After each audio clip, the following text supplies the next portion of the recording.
오늘 우리에게 주시는 하나님의 말씀은 이사야서 29장 1절에서 4절까지 말씀입니다. 슬프다 아리엘이여 아리엘이여 다윗이 진친 성읍이여 해마다 절기가 돌아오려니와 내가 아리엘을 괴롭게 하리니 그가 슬퍼하고 애곡하며 내게 아리엘과 같이 되리라. 내가 너를 사면으로 둘러 진을 치며 너를 애워 대를 쌓아 너를 치리니 내가 낮아져서 땅에서 말하며 내 몰소리가 나직히 티끌에서 날 것이라. 내 목소리가 신접한 자의 목소리같이 땅에서 나며 내 말소리가 티끌에서 짓거리리라. 아멘. 하나님의 말씀입니다. 할렐루야. 귀한 날입니다. 하나님 때문에 복된 일이 있는 오늘 복된 하루 되기를 주의 이름으로 축원합니다. 몇 달 전 저를 찾아온 손님과 식사를 했습니다. 식사를 마치고 헤어지려는데 자동차 키를 차 안에 두고 잠겼습니다. 아무리 해도 되질 않아 할 수 없이 전문가를 불러 문을 열었습니다. 그분이 타고 온 차가 고급 승용차라 전문가도 쉽게 열지를 못합니다. 1시간도 넘게 걸려 자동차 문을 열었는데 그때 저는 큰 깨달음을 얻었습니다. 승용차에 시건장치를 하는 이유는 도난을 방지하기 위함이죠. 그렇다면 누구도 열 수 없도록 완벽하게 해야 하는 것 아닙니까? 그런데 만약 그렇게 되었다면 주인도 열 수 없고 그럼 그 자동차는 쓸모없는 고철덩어리가 되고 말았을 거예요.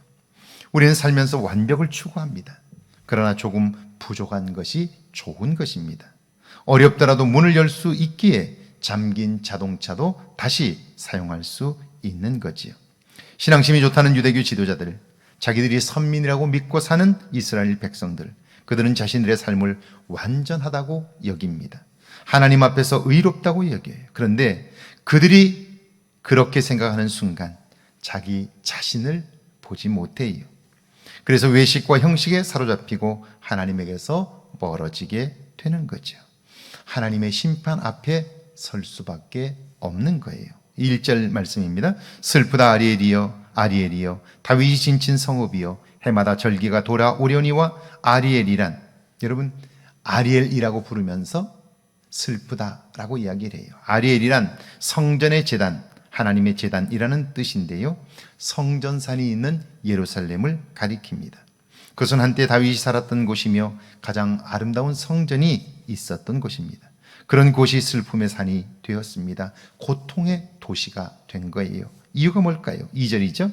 내가 아리엘을 괴롭게 하리니 그가 슬퍼하고 애곡하며 내게 아리엘과 같이 되리라. 내가 누구입니까? 하나님이지요. 하나님께서 직접 말씀합니다. 내가 아리엘을 괴롭게 하리니, 무슨 말입니까? 하나님께서 자기 백성을 직접 고통 가운데 두시겠다 하는 거예요. 그 백성의 그 일은 슬픔이요 아픔입니다. 왜 그러시는 겁니까? 하나님께서 왜 그 백성들에게 고통을 주시는 겁니까? 하나님이 그렇게 하시는 이유는 딱 하나입니다. 그들이 자신들을 구원하신 하나님을 잊었기 때문이에요. 멸시하기 때문입니다. 그런 그들의 태도는 주변 사람들을 고통으로 몰아넣어요. 하나님은 그들의 교만으로 인하여 수많은 사람들이 고통을 겪는 것을 두고 볼 수가 없었기 때문이죠. 3절과 4절입니다. 내가 너를 사면으로 둘러 진을 치며 너를 애워 대를 쌓아 너를 치리니 내가 낮아져서 땅에서 말하며 내 말소리가 나직히 티끌에서 날 것이라. 내 목소리가 신접한 자의 목소리같이 땅에서 나며 내 말소리가 티끌에서 짓거리리라. 갑작스러운 하나님의 심판은 그들을 경악하게 할 거예요. 그러나 사실 하나님을 떠난 자를 향한 심판은 항상 갑작스럽니다. 하나님은 끊임없이 말씀하셨지만 그 말을 들을 수 없었던 그들은 하나님의 심판이 임하자 그것이 너무나 갑작스럽다고, 예상치 못했다고, 그래서 당황하게 되는 거예요. 아무런 준비도 하질 못했지요. 여러분, 하나님께서 정말 갑작스럽게 그 일을 하셨습니까? 아니에요. 경고하고 또 경고하고 말씀하고 또 말씀했어요. 그런데 그들에게는 들을 수 있는 귀가 없었던 거죠. 그러니까 그들에게 임한 심판은 그 고통과 아픔이 더욱 큰 것이 될 수밖에 없고요. 결국 그들은 속수무책으로 어려움을 겪을 수밖에 없게 되는 거예요. 매일매일 우리가 하나님을 의식하며 살아야 하는 이유가 바로 여기에 있는 거죠. 나 자신을 돌아보고 내가 하나님의 백성이라고 하는 자부심과 더불어 내가 정말 하나님 안에 있는가를 늘 점검해야 하는 것이죠.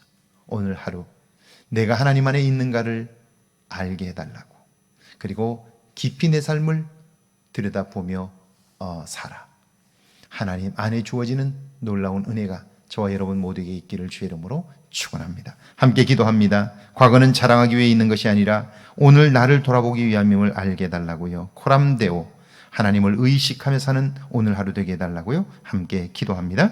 하나님 감사합니다. 과거에 나를 통하여 행하셨던 하나님의 일들을 기억합니다. 그것은 오늘 나를 자랑하기 위함이 아니라 내가 하나님 안에서 살도록, 내가 하나님을 떠나지 않도록 하기 위한 하나님의 도움과 은혜였음을 기억하나니 이제 매일매일 나 자신을 돌아보게 하고 없소서. 나 자신을 코람데오 하나님 앞에 세워 하나님이 쓰실 만한 준비된 사람이 되게 하시고 그 은혜로 인하여 날마다 새로움을 경험하게 하옵소서.